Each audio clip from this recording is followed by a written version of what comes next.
नमस्कार। मैं सुशील कुमार कक्षा 12 जीव विज्ञान की लाइव क्लास में आपका स्वागत करता हूं। पिछले वीडियो में मैंने आपको पुष्प की संरचना के बारे में बताया था।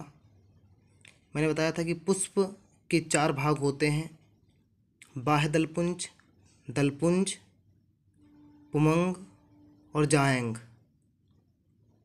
पुष्प का जो सबसे बाहरी भाग जिसमें पत्तियां पाई जाती हैं बाह्य दलपुंज कहलाता है। पुष्प का रंगीन भाग दलपुंज कहलाता है।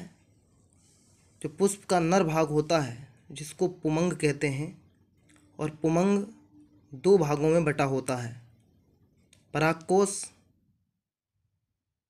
और फिलामेंट में। जबकि जायंग पुष्प का मादा भाग होता है जो 3 भागों में बटा होता है, वर्तिकाग्र, वर्तिका और बीजांड। एक बीजांड में बहुत सारे मादा युग्मक पाए जाते हैं, जबकि परागकोश में बहुत से परागकण पाए जाते हैं जो नर युग्मक के रूप में कार्य करते हैं।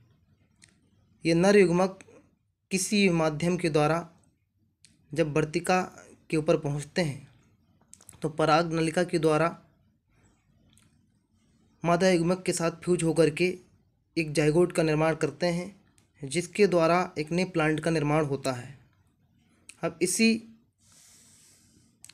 टॉपिक के अंतर्गत अगला टॉपिक है परागण। परागण किसे कहते हैं? किसी भी पौधे के पराग कणों का परागकोश से निकलकर उसी जाति के दूसरे पौधे पर पहुंचने की क्रिया परागण कहलाती है। कोई भी पुष्प होता है, जब उसके परागकोश से परागण निकल करके वर्तिका पर पहुंचते हैं तो उस क्रिया को परागण कहते हैं या पॉलिनेशन कहते हैं। पराग कणों का परागकोश से निकलकर वर्तिकाग्र पर पहुंचना परागण कहलाता है। परागण 2 प्रकार का होता है, स्वपरागण और परपरागण।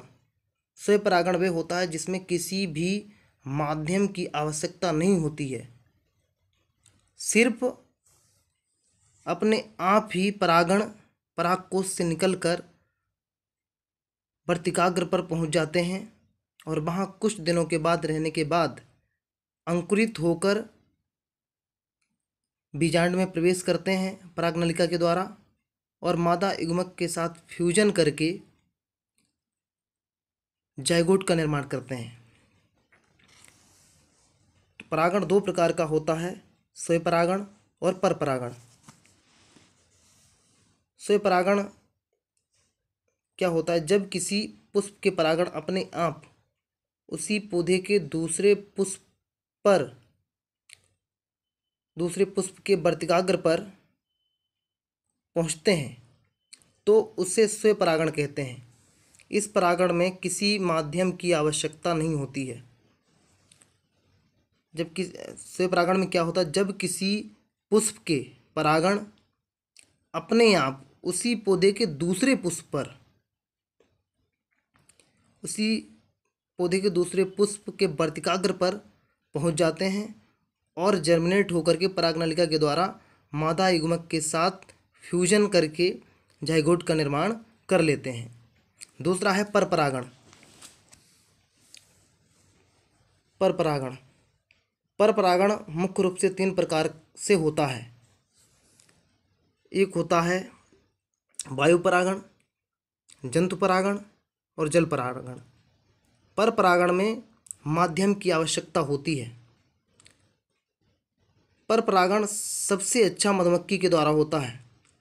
मधुमक्खी जिस पुष्प के ऊपर बैठती है और उस पुष्प के परागण उसके शरीर पर चिपक जाते हैं।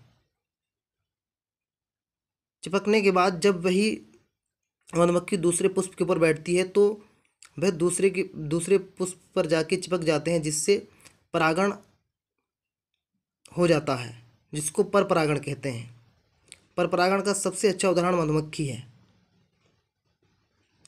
तो वायु के द्वारा भी परागण हो सकता है। वायु के द्वारा किसी पुष्प के परागण उसी पौधे के दूसरे पुष्प पर आसानी से पहुंच जाते हैं और परागण की क्रिया शुरू हो जाती है।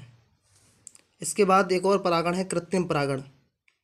कृत्रिम परागण में दो मुख्य क्रियाएं होती हैं, एक विपुंसन जिसको इमास्कुलेशन कहते हैं, दूसरा थैलीकरण।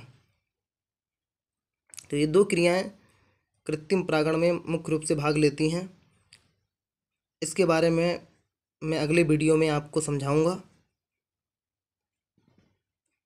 इस टॉपिक को आप अच्छे तरीके से पढ़ें, तैयार करें, और जहाँ पे ना समझ में आए आप मुझे बताएं, मैं आपको समझाऊंगा। धन्यवाद।